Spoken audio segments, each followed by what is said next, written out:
maybe start by just tell me a little bit about the work that you've been doing. Well, my work really spans music theory, musicology, and ethnomusicology. And I've increasingly become interested in thinking about how research has to translate into pedagogy, including music theory pedagogy and musicology pedagogy. And it's a little bit of a shift from kind of the earlier stages when I first started my career in around 2015. At the time, world music theory and it was already in existence, and there were already people studying avant-garde intercultural, so-called intercultural avant-garde composers, but it was still very sporadic. There was like maybe in alternate years you would have one paper on an East Asian composer, and it's always those few, the Chinese Americans. So where are all the other Chinese composers? Where are all the African and Middle Eastern and Indonesian composers? Yep. And I really think the work on world music theory is fantastic. On the other hand, there is a tendency especially for faculty in the US, that when they think about global, that their first immediate response, instinctively they think of traditional musics, which tends to be what world music theory leans towards. So all these avant-garde composers, which I now call global musical modernists, really didn't have a platform, and that's why I co-founded the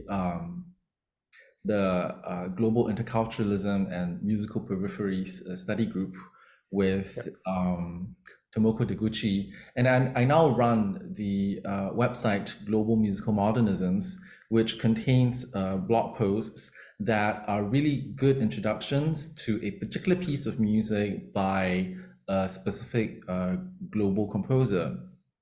So these were things that unfolded over the past, this is my 8th year of working, over the past 7 years. So it wasn't, I didn't start working in a milieu where it was conceivable that you could teach a course on global music theory. And it also wasn't a time in the mid-2010s where people were actively thinking about integrating the work of, let's say, Black and Chinese composers in music theory. There was very much because of the influence of Philip Ewell, of course. And I've noticed, so we were just speaking a little bit earlier about how I started working almost at the same time as the US kind of took a turn towards Trump. That was about 2016 when Trump had started running for his presidency. And I will say this, 2020 was kind of like a turning point in terms of we heard Philip's paper in the plenary session at SMT in 2019. Then in 2020, there was COVID-19 combined with the George Floyd protests. And I think that really changed musicology. And then almost all of a sudden, music theorists began to place a lot of emphasis on jazz, popular music, indigenous and Black musics, and by extension, also global musics. And in part because of this shift, since 2020, I've been asked to give 8 different guest lectures. And so, whereas the work that I do and others like me do was probably not really, wasn't that visible before 2020, I think we are increasingly seeing music theorists place a lot of importance on the research and teaching of global musics. And interestingly, because of that, I've begun to see certain job posts which specifically asks for an expertise in Western music theory, as if they were crowds of people with global music theory expertise applying for those jobs. So, or they're just trying to cover their tracks and sort of like explain later that we hired a Western music theorist because we said that's what we wanted. And so yeah, it's been that's kind of like that's how I kind of got to this point, I guess. Yeah. That's a really interesting little development that I hadn't noticed, that there are job postings specifically asking for Western music theorists as if to make sure that the center remains firmly in place in some way. Very interesting. I wonder, so I'm really interested in something you said right at the very beginning of that, which has to do with, I'm going to kind of put words in your mouth a little bit, but just a little bit about the relationship between research and teaching, and which you know, for a lot of us they get teased apart pretty severely, right? We kind of have our researcher hat on sometimes, and then we have our teacher hat on sometimes, and there's kind of a wall between them in a lot of ways.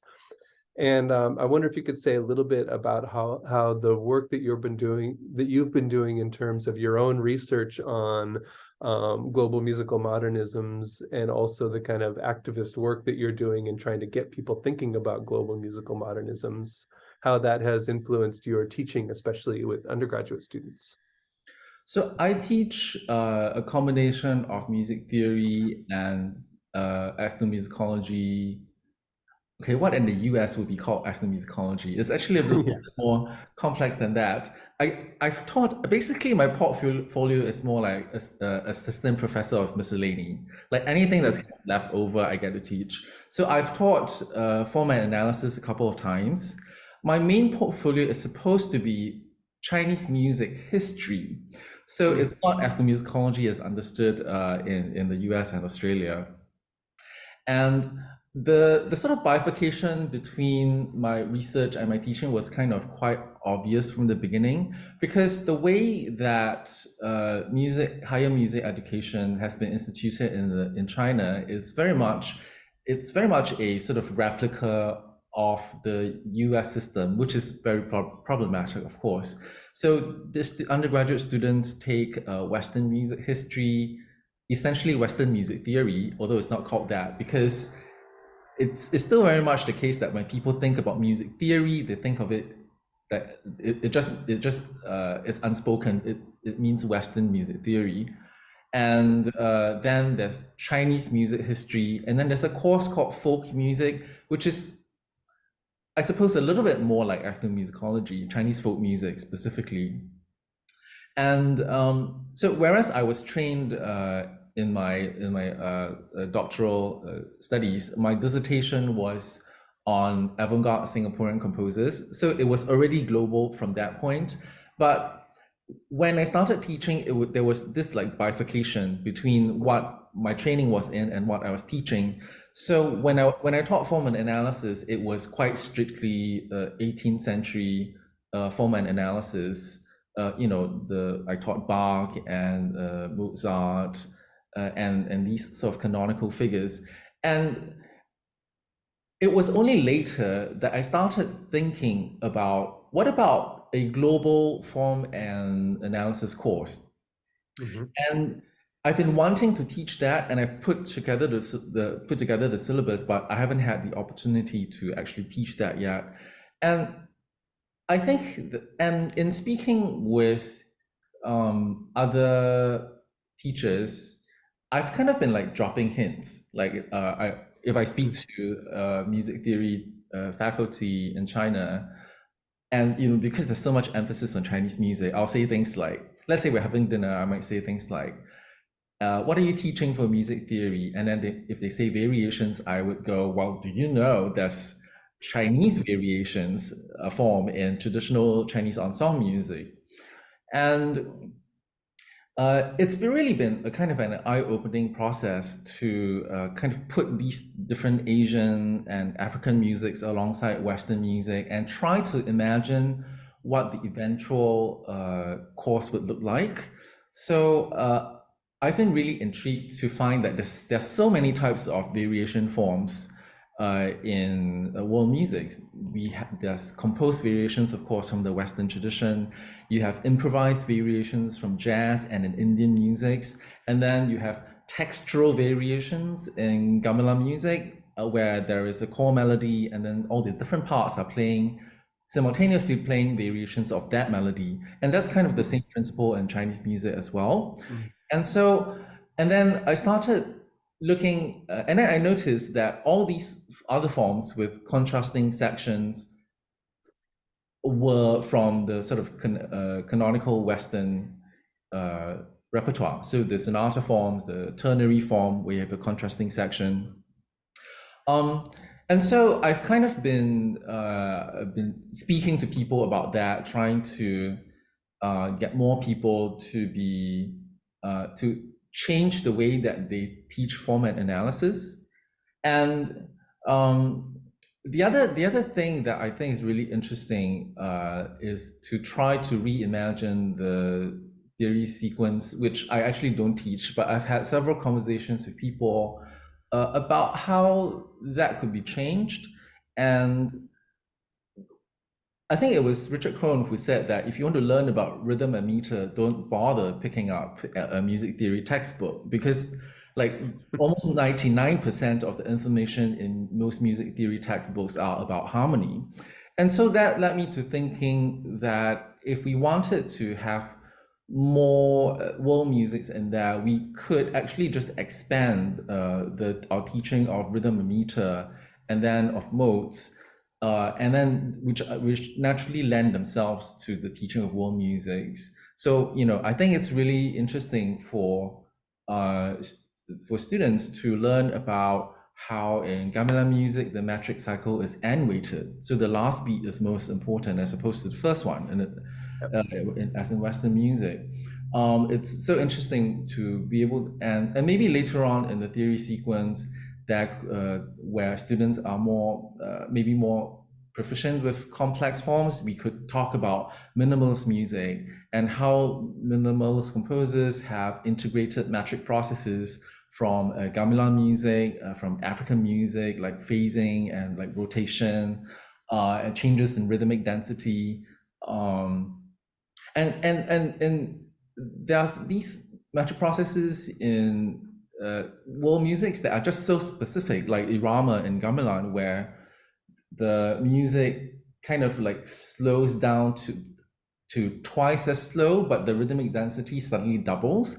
So you kind of like slow down and go back to the same place. And I just think that, and it's not, I mean, I like to talk about this, but it's not necessarily that easy to get people on board. Especially, I think a lot of faculty who teach in conservatories have difficulty. What I regularly hear is that, well, our students are music major performers, performance majors in Western instruments, so they're mainly interested in Western music. But I mean, do 100% of these students go on to be performers? I mean, like you probably have your future, you might just have your future ethnomusicologist in the midst of all these students. And how do you know? Like, have you polled them? And even if you poll them now, how do we know what direction they will develop in the future? So there's just so much possibility, but not necessarily a lot of willingness to reimagine, I think. And I've seen some good attempts to try and expand the sort of the range of musics that are taught in music theory. And I've seen courses that have now included popular music and tango, which is good. But at the same time, what about Kofi Agawu's work, where he writes about tonality as a colonial force? And so I think we really do need to like go even beyond pop music and address world music, and especially Asian musics like Indian, Indonesian, and Chinese music. Most people on Earth live in Asia, and if you take the four most populous countries, it's China, US, India, and Indonesia. And so in most curricula, three of those four countries are just completely unrepresented. And so, and I think, you know, it's as we are looking at diversifying the curriculum, I think it's good to think about it from multiple angles, in the sense that I think it's very clear that in the US there is a special responsibility to increase the teaching of musics by Black and Indigenous peoples. But at the same time, I think it's quite widely recognized that the US is both a settler colony and an imperial country. It had previously colonized the Philippines, and it still has colonies in the form of Puerto Rico and overseas, what's called overseas territories. And so when we look at the global military presence of the US, it should be quite clear that US imperialism is directed globally and not just internally. So it's that kind of is that duality of the US being both a statutory colony and an imperial an imperial force. And we kind of have to recognize both when we think about what does it mean to decolonize and deimperialize. Yeah, I totally agree. And then there's also the question just of cultural imperialism beyond the actual military imperialism. So the ongoing cultural imperialism of US impingements all over the world and European impingements all over the world in the sense of Western concert music traditions being taught as sort of the starting place in Chinese tertiary music education, which is already just very strange to begin with that would even be the case. Yeah, it's really bizarre. I mean, in the sense that if you think about why are there more students of Western music in China than students of Chinese music? That's generally true across the board in the independent conservatories and also in universities with music programs. And in the early 20th century, a few writers proposed the idea that Western music is superior to Chinese music. And that history is kind of whitewashed in China. Like the same figures, such as Xiao Youmei, who's the first principal of the Shanghai Conservatory, they've been sort of preserved in Chinese music history, which extends to the 20th century. But the way that they are being discussed kind of takes out like a lot of the more pointed things that they've said have been taken out of the history textbooks. So Xiao Youmei said something along the lines of Chinese music is decadent and languid, and pretty much you can see that that cultural imperialism at work, which was very complex because at the time, as we know, since the 19th century, there have been European imperial forces in China. And so by the early 20th century, it was already like almost like 70 to 80 years of this sense of what the Chinese call the century of humiliation. And so in that context, it's possible to understand why because of this, I think general sort of cultural defeat and military defeat of China, I think it's understandable why people at the time would think that Chinese culture would think of Chinese culture as an explanation for the weakness of the Chinese nation in general at the time. So, and I noticed that now when I speak to students, there was one lesson where I brought that very thesis from the early 20th century and posted for students, like Western music is superior to Chinese music, discuss.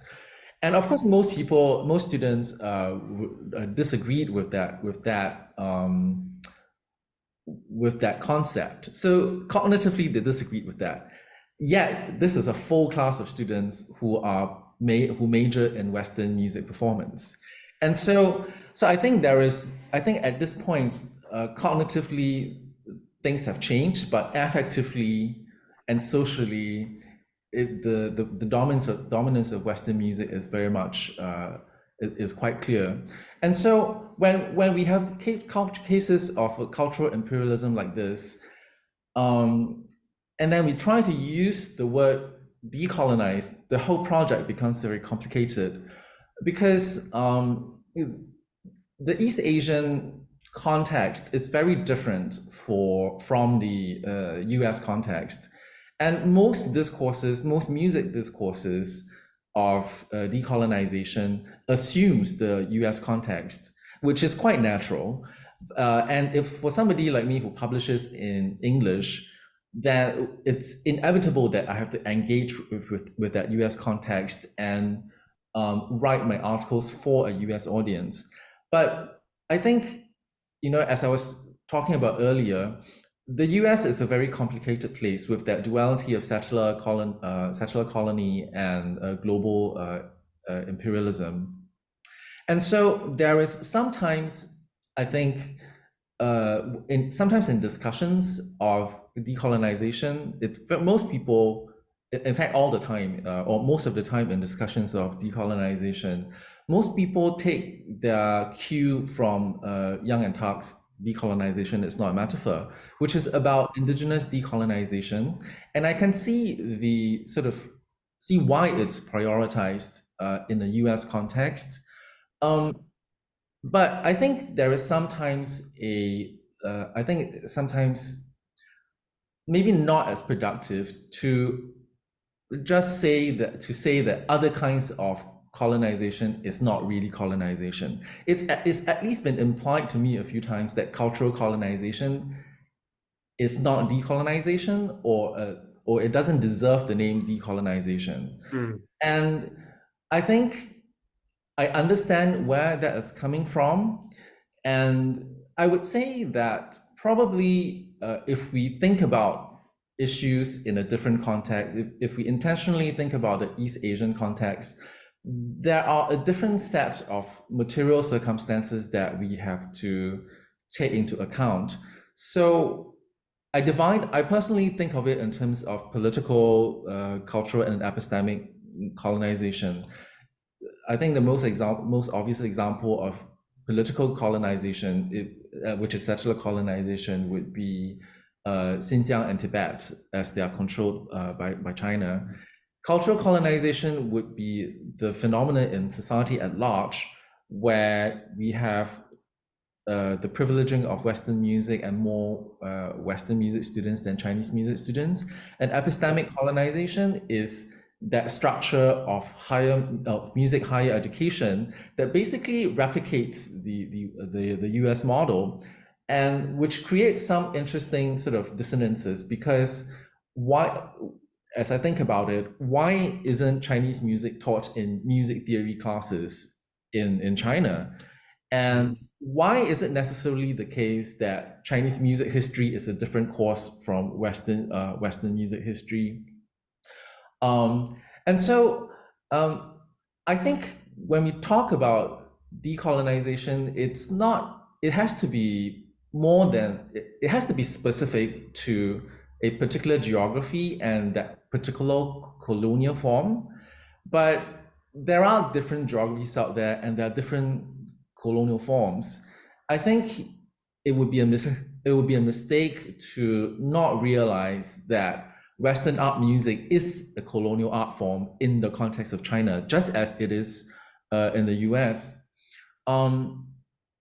So that's one side of it, of that very complicated scenario. The other side of it is that Kwan Sing Chen has come up with the term deimperialism, and his idea is his original context is thinking about US imperialism, specifically US Cold War propaganda that has a stronghold in Taiwan and also in East Asia in general.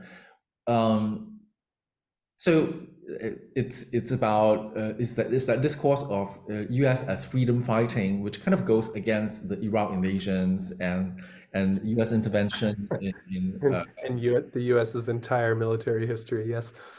yeah, but as an ideology, it has been remarkably effective. And so when Chen talks about de-imperialism, what he means is that because of the Cold War, the political decolonization that we saw around the world was not followed up with changes in the mindsets of people in the US. It was so he has this term de-Cold War as well. But what is really useful about the word de-imperial is that, as Chen has defined it, he says de-imperialization is something that imperializes the imperialists have to do. And decolonization is something that people who are colonized have to do. And so I think that makes things much clearer. If as university teachers, when we try to teach, and especially for people who like you and I, who are not Black people and we're not indigenous peoples, when we teach about jazz and Black and indigenous musics and global musics in the classroom, this actually should be considered a form of de-imperialism, as in we are working within university departments which are often Western oriented and trying to de-imperialize it. And I think decolonization is a term that maybe should only be used by faculty who are Black and who are indigenous people, who are indigenous, and who are maybe also have dual identities. They may be faculty, music theory faculty, but they also are often connected with their communities and often are part of decolonial activist projects.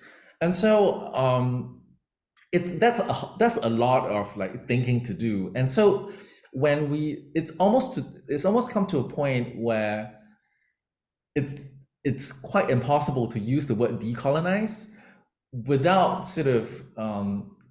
without somebody somewhere like getting really tense about it. And so so I guess, but nevertheless we have to persevere, right? Yeah. Absolutely. And I really appreciate that distinction between the two words. I think that that's a really important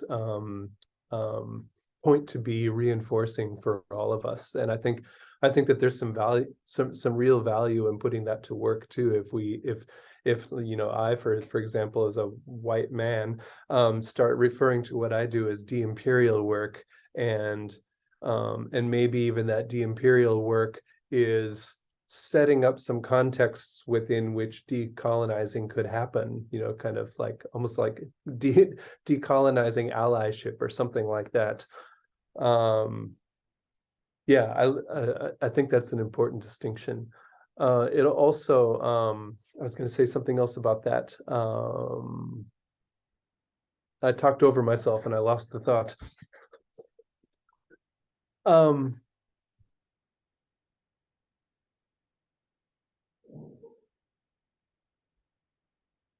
There's so much that you said in the last few minutes, and I have a few just little markers maybe to fold back to a little bit, if that's all right. Yeah. So one of them, and maybe this is a fairly small point, but I think it's a really important one, is when you were talking about using examples. I'm going back to like teaching music theory or teaching musicology, for example, or proselytizing with colleagues to get them to think about their practices in slightly different ways.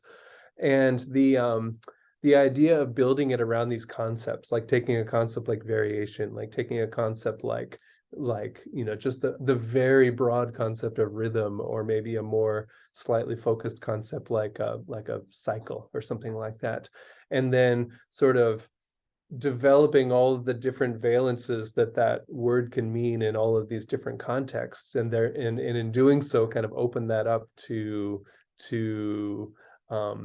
being a conduit between all these different kinds of musical practices. I think that's what I try to practice in my own teaching. In fact, I take in my first year music theory classes, because we basically have a concept a week, and it'll be some kind of broad concept like haven't done variation, but I have done cycle. So, okay, we're going to talk about cycles, and then we're going to talk about metric accent, and then we're going to talk about beginning accents and end accents, and what accent even means in relation to stress. And let's listen to and examine a whole bunch of different examples from music from different parts of the world and different times and places, and kind of see how that all plays out. So it's good to see you thinking in that way as well. I think we're thinking along very similar lines. I wonder, a small question would then be, how are your colleagues responding to that? And then maybe a more important question is, how are the students responding to that? Um, I wish I knew, because I haven't actually had the opportunity to teach that form and analysis course. But I would Right. say in kind of talking with other faculty and from my experience in teaching global topics, the interesting thing is that, as someone said to me, it's often the case that the kind of resistance comes at the planning stage, when people learn about what you're planning to do.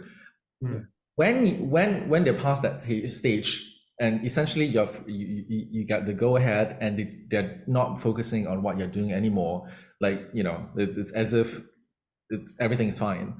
And what I've seen with students is that they are generally very open to new ways of imagining music history and music theory.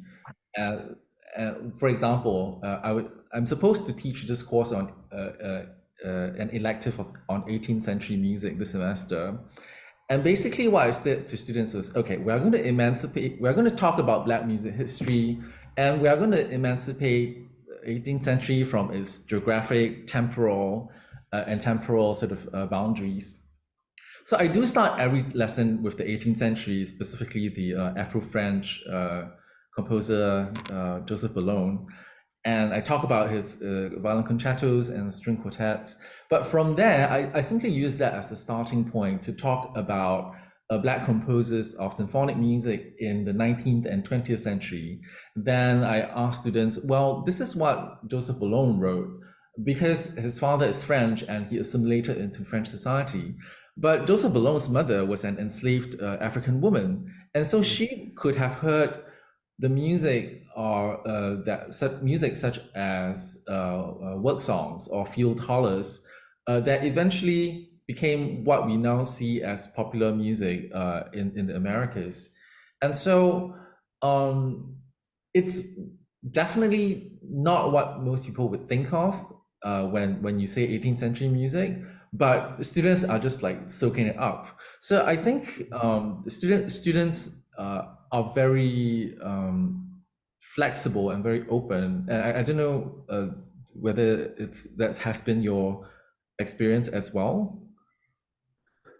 For me, I mean, very largely that's been my experience, with some distinctive exceptions of people who arrive at the conservatory at age 18 or whatever, and are already seem to be very set in their ways about what they want to do and what they want to know, and any deviation from that they see as a little bit of a distraction from the path that they've carved out for themselves, or maybe better, the path that their previous teachers have told them that they ought to be on. Like, I'm going to be a concert violinist, and these are the things I need to do, and these are the things I need to know.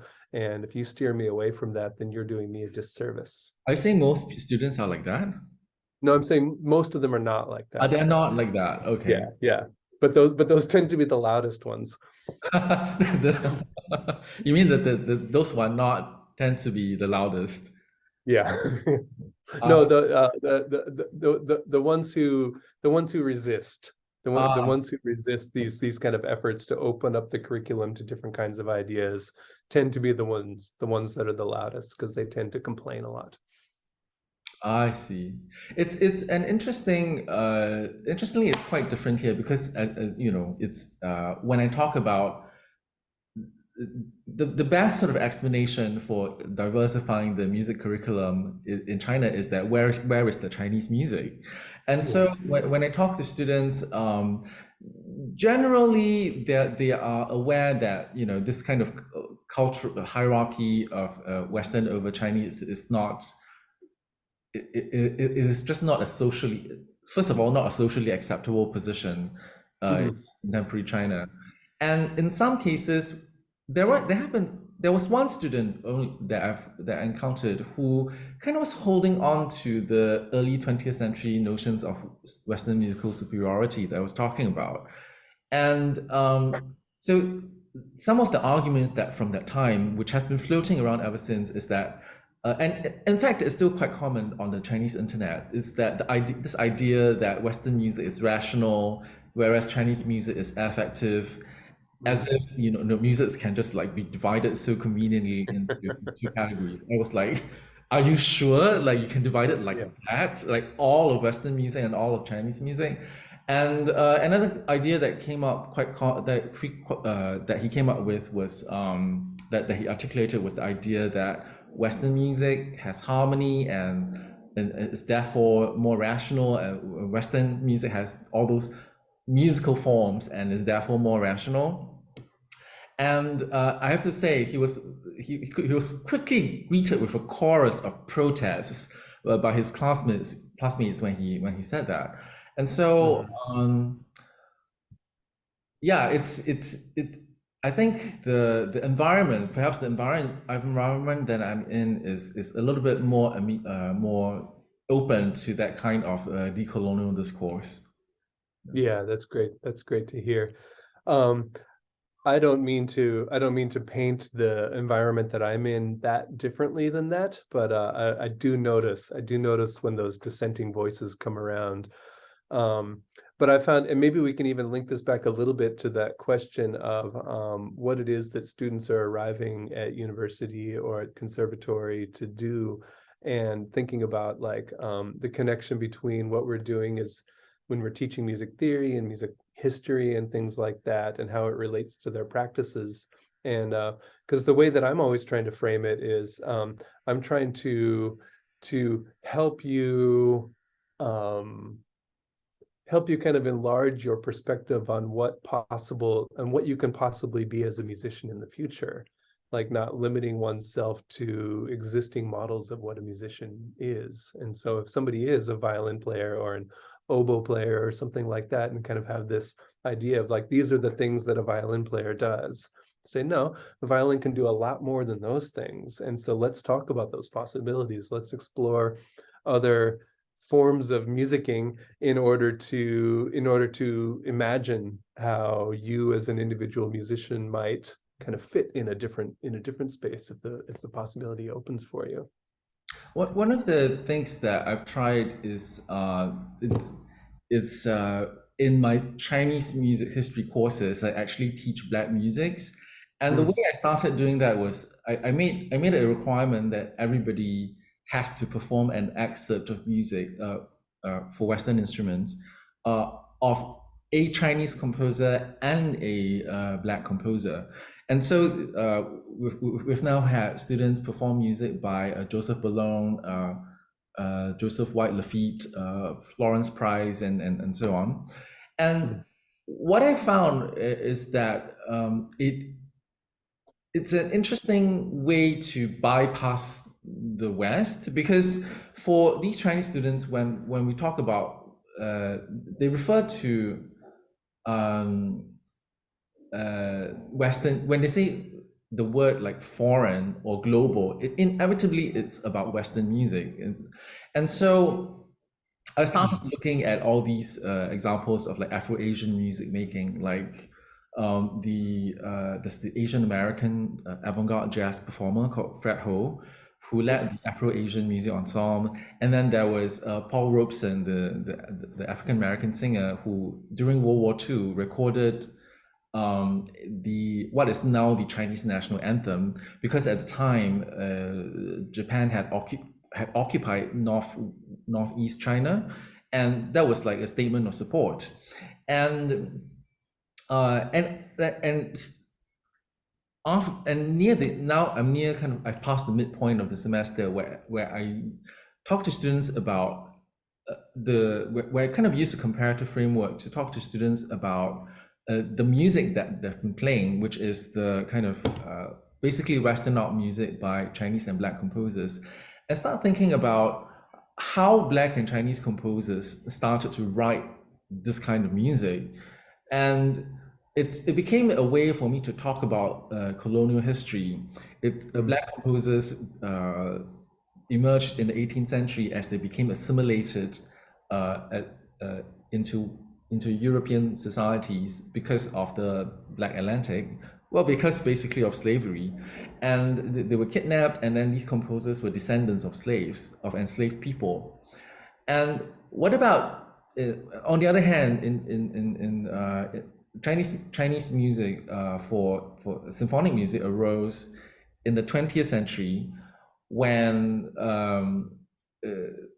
in a context where these Chinese composers, they had not been extracted out of their original context. They are still in China, but the force of European presence is so oppressive that it has a major impact on the culture of the time. It really changes the way people think, and so on the one hand, we can see that this the Western turn is actually a form of decolonization in the sense of Asian countries, East and Southeast Asian countries, bringing in Western science and technology, and importantly, Western military weapons.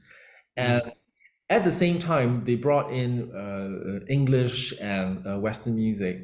And in example after example, the people who have led these revolutions and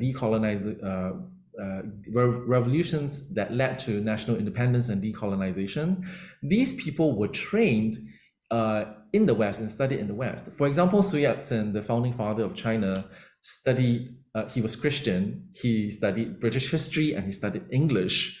And he was actually a US citizen, which he gained citizenship when he was in Hawaii. So across different parts of Asia, these revolutions were led by people who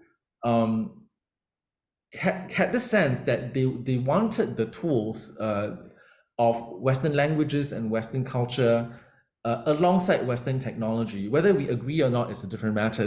Historically, that's just how it happened. And so today, when I often hear this idea that composers who write Western music are compromised, or that they are, I think it's specifically because of the influence of critical race theory and Audre Lorde, the idea that the master's tools will never be able to dismantle the master's house. So I get that. That makes a lot of sense. But it doesn't apply to every single context out there. And so when we look at different parts of Asia, it was precisely the master's tools which were used to dismantle the master's house successfully in this case, because the European colonizers were actually repelled. And so I'm not sure how I got here, but Well, I'll let you respond to that, I guess. well, I mean, I'll respond by saying I've actually written this in a recent article that sometimes the master's tools are the only ones available, and sometimes they're the best ones for the job when you need to do some dismantling.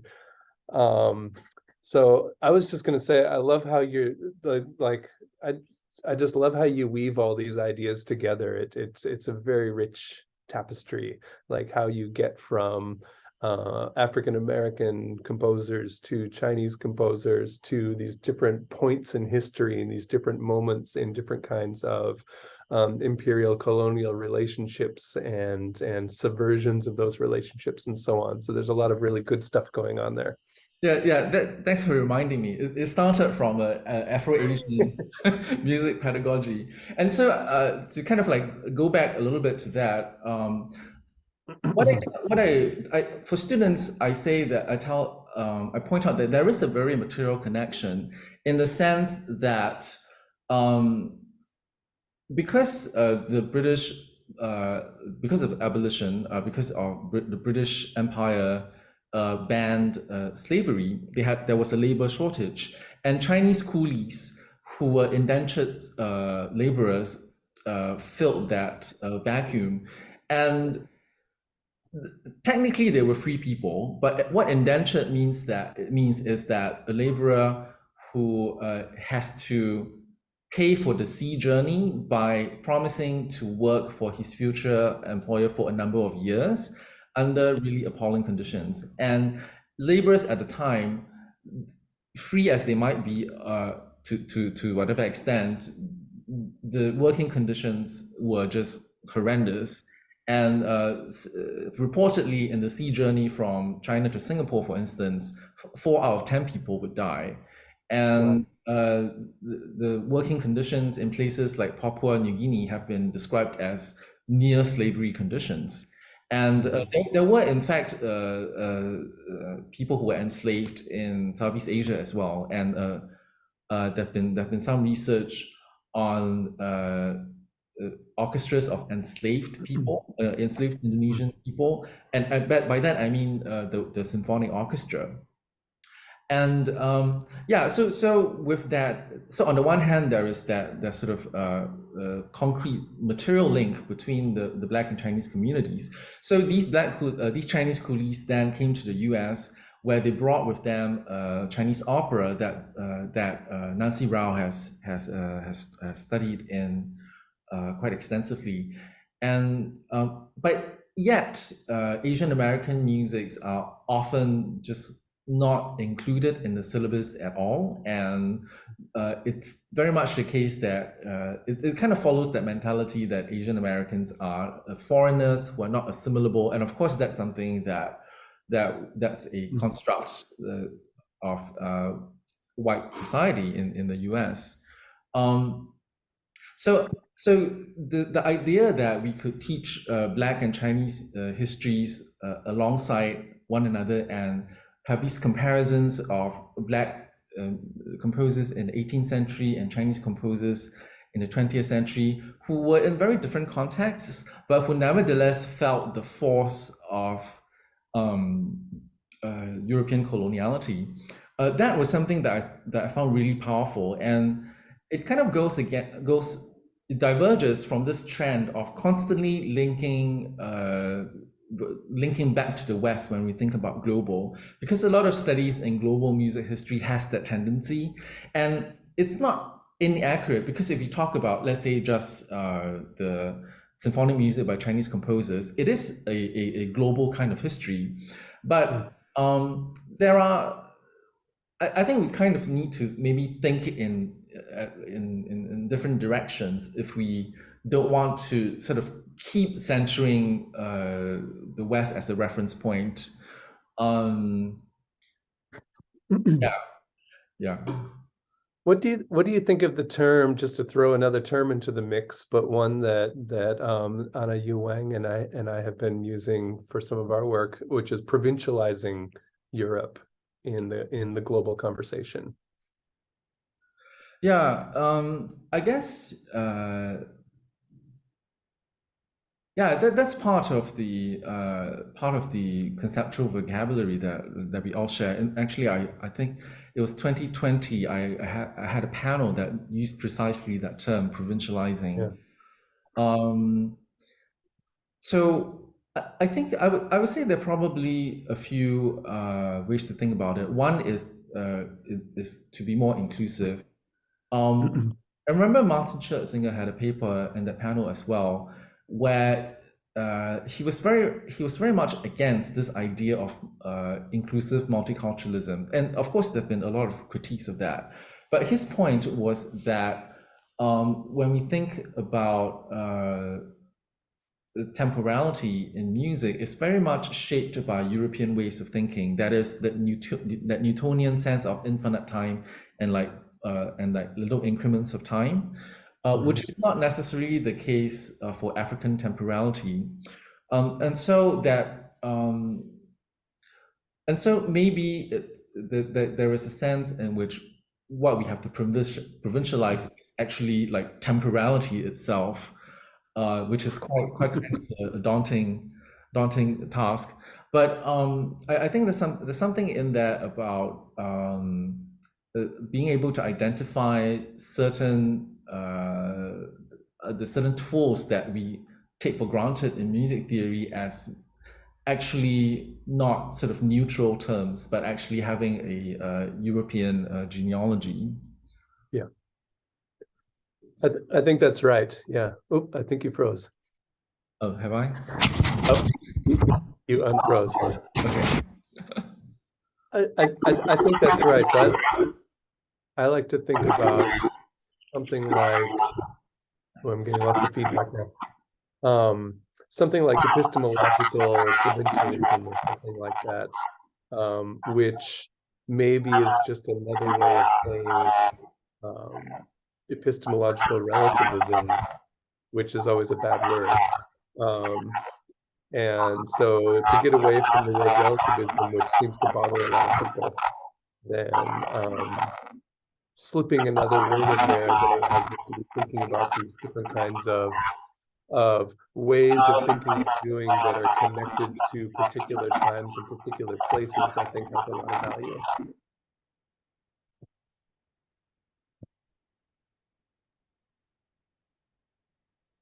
Yeah, it's I guess the problem with relativism is that it sort of harkens back to I guess both people on the right and on the left have issues with the word relativism. It's probably a term of abuse from the right mostly, but I think the left has also criticized the term. I think I think what personally I'm most concerned about is the idea of alliance, and that's kind of like why I started teaching Afro Asian music pedagogy, and why I think it's important to think about decolonization from at different geographies and different forms of decolonization simultaneously. I think of it the word I know maybe for you, probably for you as well. The word assemblage for me is a very useful way to think about all these different counter-hegemonic projects. They are not the same. I mean, like an inclusive project is not the same as a decolonial or an deimperial project. But they are not unrelated. I mean, we're all kind of like working towards the same thing. Yeah, yeah. I think maybe some of the resistance towards relativism has to do with the association with multiculturalism and how multiculturalism can be quite superficial sometimes. If it's, let's say you have a television program that has like different kinds of people of different ethnicities in it, but at the same time, I don't think that. At the same time, I think it's a step towards something else. If multiculturalism wasn't there to be critiqued in the first place, how are we going to get to a point of being able to point out the problems and a commodification of multiculturalism on Netflix, for example? I think, and do we actually want a world in which there isn't that kind of commodified multiculturalism? So if you go on Netflix, everybody is a white person and a straight white person, and so. I think we need to. I think there's this impulse to try and sort of be as ethical as possible. But I think sometimes in the process of doing that, we've forgotten that there's strength in linking all these projects and that there are different arenas, there are only certain kinds of possibilities available. If let's say you're producing a television show, there are only certain there are certain limitations, such as you need to find an audience, and the fact of it is, because it is in the marketplace, it is going to be commodified. So sometimes I think about it in terms of what is the alternative to that. Yeah. That to me seems to suggest the need for, sorry, I'm a little distracted because it's feeding back. I hear myself right after I talk. The need for a kind of coalition building that's not immediately um, that's not immediately critical in the sense of kind of almost like casting shade on people that you think aren't doing it right or something like that. So if somebody's idea of expanding the canon is sort of a shallow equity, diversity, and inclusion initiative that says let's bring in a black and a gay composer and then we're done. Um, and that doesn't go far enough. It's a question of not castigating them for not going far enough, but saying, okay, can we form a coalition and can we communicate about coming up with best practices that involve all of these different kinds of things? Yeah, and I think we need to encourage people to take those initial steps because that's the beginning. Yeah. And the alternative is like you have a very, very small number of people doing it 100% right, and then everyone else doesn't dare to take that first step. That is not a scenario that we want. I Yeah. mean, I think what we should be clear that if this is the path of inclusion that people have taken, that the initial steps need to be followed up with like further steps. You know, let's say next year you increase the amount, the proportion of people of color and queer and trans composers in your syllabus, but and I think there is a distinct difference between that in terms of intentions. Is it someone's intention? And you may not see it immediately, but over a number of years, you'll be able to tell if someone's intention is to actually really expand their teaching and really understand, help themselves and their students to understand these lesser known composers, or whether it's kind of perfunctory and that it's just in there to as a kind of one-time thing or a one-off thing. I think it will be very obvious. So I think there is a real danger, and people I've spoken to have this reservation of stepping in because, I'm not.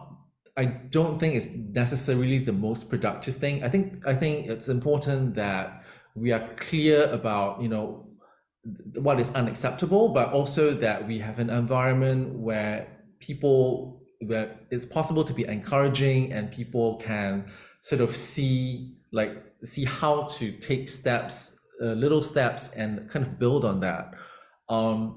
I mean, isn't that how we think when as teachers? I mean, we don't expect students to get it like right immediately the first time, Yeah. and then like everyone else is too petrified to do anything. Yeah, well, to cite a bit of a cliche, from each according to their ability, right? People can do what's within their capacities to do at that time, And and I then think, becomes a question of trying to help grow capacities. yeah, and I think the key thing here is to actually talk to uh, BIPOC people and queer and trans people and learn about where to go from there. And I think, of course, we have there's a certain amount, we have limitations of time and so forth. But I think there are now many opportunities. You know, if you're in AMS, join the Global Music History Study Group, join the Global East Asian and the Latin American study groups. And same in music theory, the World Music Theory Study Group, the Global Interculturalism Study Group, and yeah, I think there are increasingly tools that are available such that I think, you know, I say it as my agenda is to make these tools so accessible that nobody can resist like not using them. Yeah, and you're doing a great job with that. And maybe this is a good pivot. I know that we've been talking over an hour, But maybe this would be a good pivot for kind of one more question that it's specifically about something that I really appreciate about your work, um, which is there's a kind of dialogic aspect to your work, and what I mean by that is like you absolutely do not seem to hesitate to say, to blast out into Facebook and say, hey, I'm working on this thing, here's a draft, I want to hear what you have to say about it, or who has ideas, and kind of doing this work as a collective in a way, and it's very admirable, and it's something that also that I think we can all learn from and try to practice. And I just wonder if you have any thoughts about that. Yeah, I think you need to have a bit of a thick skin to do something like that. And Yeah. also, but I would say that it has no question like been the most productive thing that I've been able to do in terms of pedagogy, because I have significantly revised my syllabus based on the comments, which I Mm, wouldn't have had if I were just trying to like had a conversation with myself, thinking how I want to improve something. And there were a lot of like interesting ideas that I haven't thought of that I could incorporate in there. And I think it's, I, it kind of goes to my idea that we are all learning in this and nobody has to get it 100% right at the very first attempt. So I apply that to myself. And I think as with any sort of like pedagogy, when you first try out something, it's a learning process, including for those of us who have that research experience with global musics, but teaching it is a different kind of experience. mm, So, if anything, I hope that people are more comfortable. First of all, I hope people can just like use whatever they find useful from my syllabus. But also, I'm trying to model a kind of process where it's a collective kind of project. There was one there when I first put together the Black Music Resources Project. I simply said, um, I need to know where to look. Can you guys help me out? And so there were a lot of generous people who gave their suggestions. And so I compiled this extensive list of recordings and scores, and I made it very clear that these were compiled based on the input of people from the Decolonizing Facebook page. And so, and it's for people who are starting out in teaching Black music history, but um, hopefully, it's more people would feel comfortable sort of embarking on projects like that, because yeah. it's like these sort of like easy to use things for people who are not experts in a particular area, like just making the scores and the recordings available and the topics available. That's something that's so useful for someone who's starting out. And yeah, I think if more people were willing to do this kind of like collective like projects, I think that would be great. I do too. Amen. Uh, um, and maybe that's a good place to stop for today. But I think we should do this more often. Yeah. Thanks for inviting me to speak. And yeah, this is something that's so important to me, Dan, and you as well, obviously. So yeah, I really appreciate your time today. Thanks so much, Gavin.